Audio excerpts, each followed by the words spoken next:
할렐루야. 단자니아 주병원 선교사입니다. 종의 모든 교회와 또 성도님들의 사랑과 기도가 있었기 때문에 우리 모든 선교사님들이 또 그 사역을 잘 감당할 수 있었는데요. 저는 어려서부터 할머니, 할아버지하고 계속 오래 살아왔기 때문에 그분들이 쓰고 있었던 그 전라도 언어가 제 몸에 확 많이 박혀가지고 현지에서 쓸 때는 사투리 억양이 있어도 원고 없이 성조를 잘 하는데 간증을 할 때는 아무래도 제가 거시기 말하면 전라도 사람을 다 알아먹는데 여러분 좀 이해가 잘 안 될 것 같아서 기도하는 마음으로 이렇게 쓴 간증문을 읽도록 하겠습니다. 좀 오래된 유머인데요. 이게 그 선교사님들이 선교지에 가서 언어를 배우다 보면은 또 이런 언어 충격을 느끼기 때문에 좀 오래된 유머지만은 문화 충격에서 만들어진 유머이기 때문에 제가 함께 소개하고자 합니다. 프랑스 교포 3세의 얘기인데요. 안녕하세요. 프랑스 교포 3세 서명석입니다. 저는 한국에 온 지 몇 년 됐어요. 저 처음에 한국 왔을 때 한국에서 먹는 간식 때문에 많은 오해가 있었어요. 직장에서 저 점심 먹고 왔더니 과장님이 서명석 입가심으로 계피 사탕 먹을래 했어요. 과장님의 계피 사탕을 저는 강아지 피 사탕으로 오해했었거든요. 한국 사람들 소피국 먹는 줄은 알았지만은 개 피까지 사탕으로 먹는 줄은 몰랐어요. 저는 드라큘라도 아니고 무슨 개 피로 입가심 하냐고 싫다고 했더니 과장님이 그럼 눈가 사탕은 어때 하셨어요. 저는 너무 놀라서 그거 누구 거냐고 했더니 과장님이 씩 웃으면서 내가 사장님 거 몰래 빼왔어. 저 기절했어요. 눈 떠보니 과장님이 저 보면서 기력 많이 약해졌으니까 몸보신 해야 한다고 자기 집으로 가자고 했어요. 그래서 저 너무 불안해서 무슨 보신이냐고 했더니 과장님이 저 어깨를 뚝 치시면서 가서 우리 마누라 내장탕 먹자 했어요. 저 3일간 못 깨어났어요.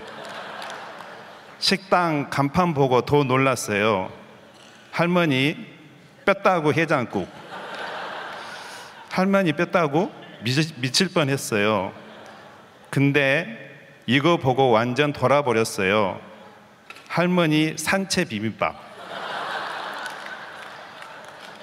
저는 98년도에 선교지 나가서 사역하다가 지금으로부터 5년 전에 우리 김관신 목사님 뵙고 또 선교에 큰 도전을 받고 목사님에게 목사님께 안수기도 받고 2019년에 GMI 11기로 훈련을 받으면서 사랑하는 에브리데이 교회에서 파송받고 선교는 기도, 선교는 전쟁, 선교는 순교라는 그런 영적인 그런 가르침을 받고 탄자니아에서 사역하고 있습니다. 영적 전쟁터인 선교지에선 매 순간 하나님의 은혜를 받으면서 살아가고 있기 때문에 올해 6월에 주신 하나님의 은혜를 이 시간 나누기를 원합니다. 저의 주 사역은 250명의 현지 목사님들을 섬기는 사역입니다. 어떻게 해서든지 교회를 담당하고 있는 현지 목사님 250명을 잘 섬김으로 그분들의 교회를 통해서 탄자니아의 하나님의 나라를 잘 세워가는 것입니다. 그래서 매주 현지 교회와 연결해서 복음을 전하고 있습니다. 현지 교회는 방송 장비가 준비되어 있지 않기 때문에 저희가 전도 장비를 준비해서 세워진 교회와 함께 시골 구석구석 다니면서 복음을 전하는 것입니다. 보통 전도 집회는 수요일 오전에 전도 차량이 출발을 해서 가까운 데는 1시간, 또 멀게는 6, 7시간 되는 시골 마을에 가서 복음을 전합니다. 수요일부터 주일까지 전도 집회를 하고, 또 오전에는 집집마다 다니면서 교회 성도들과 함께 복음을 전하고, 또 점심 먹고 오후 3시에 그 마을에서 사람들이 제일 많이 모인 곳에 가서 대중 전도 집회를 6시까지 하고, 대중 전도 집회가 끝나면은 저녁에 영화를 보여준다고 광고하고, 교회 앞마당에서 대형 스크린을 설치하여서 영화를 보여주고, 또 모이던 사람들에게 복음을 전합니다. 수요일부터 주일까지 전도 집회를 하고, 집회가 끝나고 나서 센터로 돌아와서 월요일과 화요일은 쉼을 갖고 정비를 하고 다시 수요일에 다른 시골 마을로 나가고 있습니다. 탄자니아에 와서 또 개인적으로 복음을 전하고, 또 주님의 제자를 낳아서 지금은 6명의 제자들이 힘을 모아서 함께 복음을 전하고 있습니다. 제가 없어도 계속해서 복음을 전해지고 있고, 제가 없는 이번 기간에는 상당히 먼 지역에 가서 복음을 전하고 있는데, 거리가 좀 멀기 때문에 센터로 돌아오지 않고 이번에는 5주 동안 그쪽 지역을 다니면서 계속 복음을 전하고 있습니다. 마사이 부족과 또 와이락 부족, 그리고 망아티 부족을 중심으로 복음을 전해지고 있습니다. 요즘 계속 복음을 전하면서 주님이 하신 말씀이 절실히 다가오는 시기입니다. 이르시되 추수할 것은 많되 일꾼은 적으니 그러므로 추수하는 주인에게 청하여 추수할 일꾼들을 보내어 주소서 하라. 저희 지역은 아직 전기가 없고 인터넷이 안 되기 때문에, 또 세상 문화가 안 들어와서 부족 주민들이 얼마나 순수한지 모릅니다. 전기가 없어서 한 번도 영화를 보지 않았기 때문에 저녁에 영화를 보여주면 수백 명의 사람들이 몰려듭니다. 올해 6월에 에브리데이 교회 TD팀이 와서 현지 목사님들의 대상으로 TD를 하고, 또 피곤한 몸을 이끌고 시골 마을로 갔습니다. 시골로 가면 따로 게스트하우스가 없기 때문에 텐트에서 생활하면서 현지 교회 성도들과 함께 복음을 전하게 되었습니다. 간단히 현지 언어인 스왈리를 배우고, 또 현지 교인들과 신학생들과 함께 오전에는 집집마다 다니게 되었는데, 현지 주민들의 그런 마음을 열기 위해서 작은 선물을 가지고 갔습니다. 아이들을 위해서 사탕과 또 바람개비, 풍선을 준비했고, 또 어른들에게는 볼펜을 준비해서 각 집마다 가서 나눠주면서 복음을 전했습니다. 먼저 집에 가게 되면 간단히 인사를 하는데, 외국 사람을 처음 본 분들이기 때문에 모두들 반갑게 맞이합니다. 먼저 배운 현지 언어로 인사를 하니까 더 좋아했고, 또 들고 간 사탕과 바람개비, 풍선, 볼펜을 주면은 길을 가던 사람도 발걸음을 멈춥니다. 친근감 있게 다가가서 이런 얘기를 하다가 현지 전도자가 복음을 소개하게 됩니다. 복음이 전해질 때는 모두가 기도하는 마음으로 그 영혼의 마음이 열리도록 기도하면서, 또 악한 영이 떠나도록 선포하는 가운데 복음을 들은 사람이 예수님을 믿기로 작정하고 또 무릎을 꿇고 영접 기도하는 모습은 너무나 큰 기쁨이고 감격이었습니다. 한 영혼이 주님 앞으로 돌아오는 큰 기쁨을 맛보는 시간이었습니다. 한국도 그렇고 미국도 전도하기가 참 쉽지 않은데, 탄자니아는 수확하는 시기여서 조금만 수고하면 이런 열매를 맺을 수 있어서 감사하고 있습니다. 이번에 에브리데이 교회 선교팀들은 많은 헌신을 해야 했습니다. 우선 비행기 값이 떨어지지 않아서 조금 늦게 티켓팅 하신 분들은 300만 원이 넘는 가격을 지불해야 했습니다.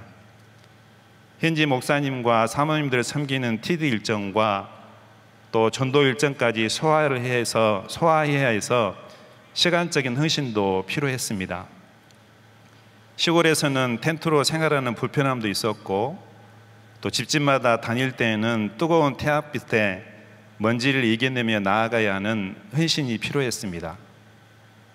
우리는 이런 헌신을 통해서 그 먼 곳까지 가서 주님의 사랑을 전하는데, 현지 목사님과 사모님들이 받은 은혜와 또 우리의 발걸음을 통해서 전해진 복음은 얼마나 많은 열매로 다가왔든지 큰 기쁨과 감사가 넘치는 시간이었습니다. 천하보다도 귀한 한 영혼의 마음을 조금이나마 이해하는 시간이었습니다. 한 영혼이 주님 앞으로 돌아올 때 하나님이 얼마나 기뻐하시는지를 조금이나마 체험하는 시간이었습니다. 주님이 우리를 보시고 얼마나 기뻐하실지 알아가는 시간이었습니다. 무엇보다도 한 영혼이 돌아왔을 때 천하보다도 귀하다는 마음을 갖고 그렇게 조금이나마 느낄 수 있어서 너무나 감사했습니다. 그러기에 감사의 눈물이 흘렀고 한 영혼을 사랑하는 주님의 마음을 알았기 때문에 더 주님 앞에 나아가서 기도할 수 있었습니다.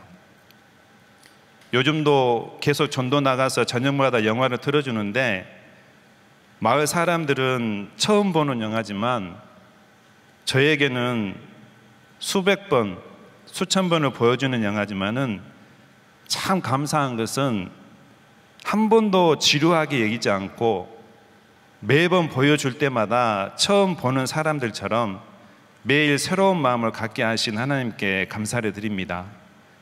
그래서 저의 기도 제목엔 전도를 갈 때마다 한 영혼을 사랑하는 마음을 더 갖게 해달라고 기도하고, 또 준비된 영혼을 한 명도 그냥 지나치지 않도록 기도합니다. 이번에 에브리데이 교회 팀들은 TD 일정과 전도 일정이 길어서 두 번째 마지막 주일까지는 다 못하고 주일 전에 먼저 출국을 가고, 남아있는 교인들과 전도팀들이 계속해서 집집마다 복음을 전했는데, 그 주간에 182명이 구체적으로 복음을 들었고 72명이 무릎을 꿇고 예수님을 영접하였습니다. 아프리카 문화에는 예수님을 영접하고 그 주에 바로 교회에 출석하는 것은 쉽지 않습니다.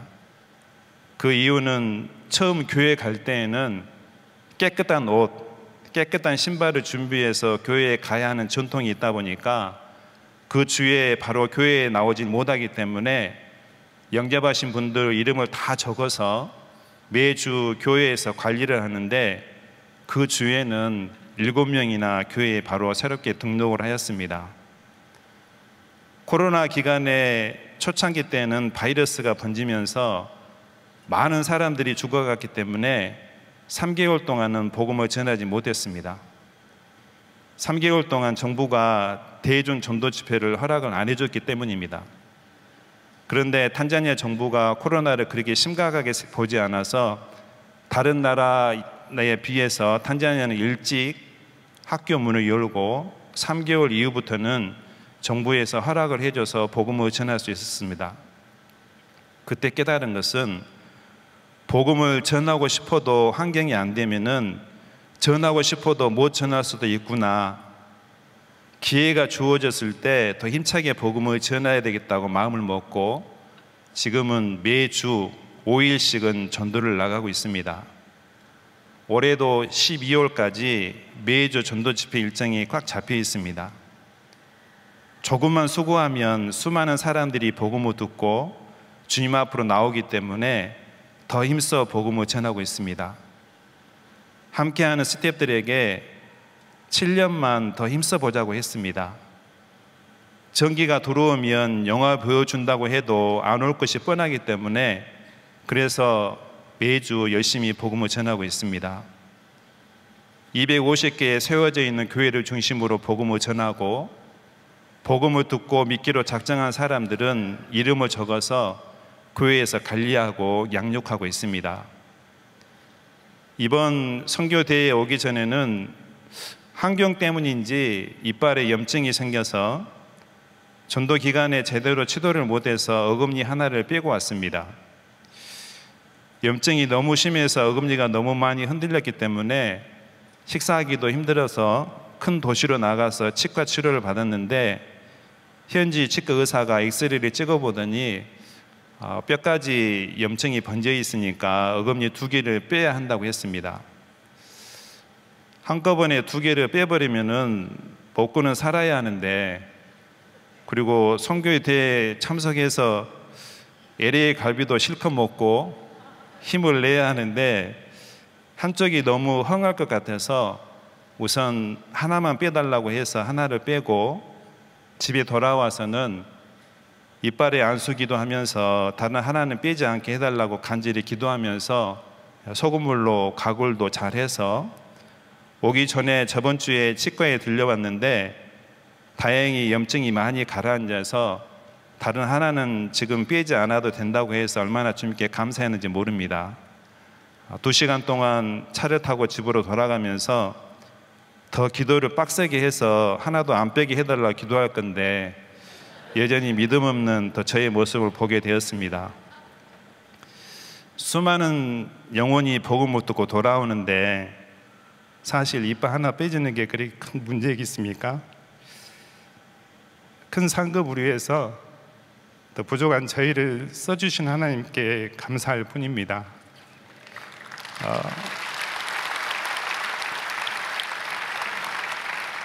영적 전쟁터인 선교지에 또 교회 성도님들이 함께 와서 힘써서 복음을 전하고 또 우리의 아름다운 발걸음을 통해서 한 영혼 한 영혼이 생명책에 기록이 되니 그게 큰 기쁨이고, 돌아오는 그 영혼들을 보면서 한 영혼을 사랑하는 마음을 갖게 하시니 그게 감사할 뿐입니다. 내년에는 전도팀을 하나 더 구성하려고 합니다. 현재 제자가 올해 신학을 마치고 전도 목사가 되기 때문에 전도팀을 하나 더 만들어서 더 힘차게 복음을 전할 것입니다. 2번째 전도팀은 마사이 지역에 25개의 교회가 있는데 그 교회를 중심으로 복음을 전할 계획입니다. 2번째 전도팀은 전도 차량을 연문이 열리는 트럭으로 준비해서 방송 장비를 내려서 세팅하고 또 올리는 수고를 하지 않고 아예 트랙에다가 세팅을 해놓고 옆에 문만 쫙 열면은 되게끔 장비를 잘 준비해서 더 힘차게 복음을 전하기 원합니다. 선교는 기도, 선교는 전쟁, 선교는 순교. 할렐루야. 아멘.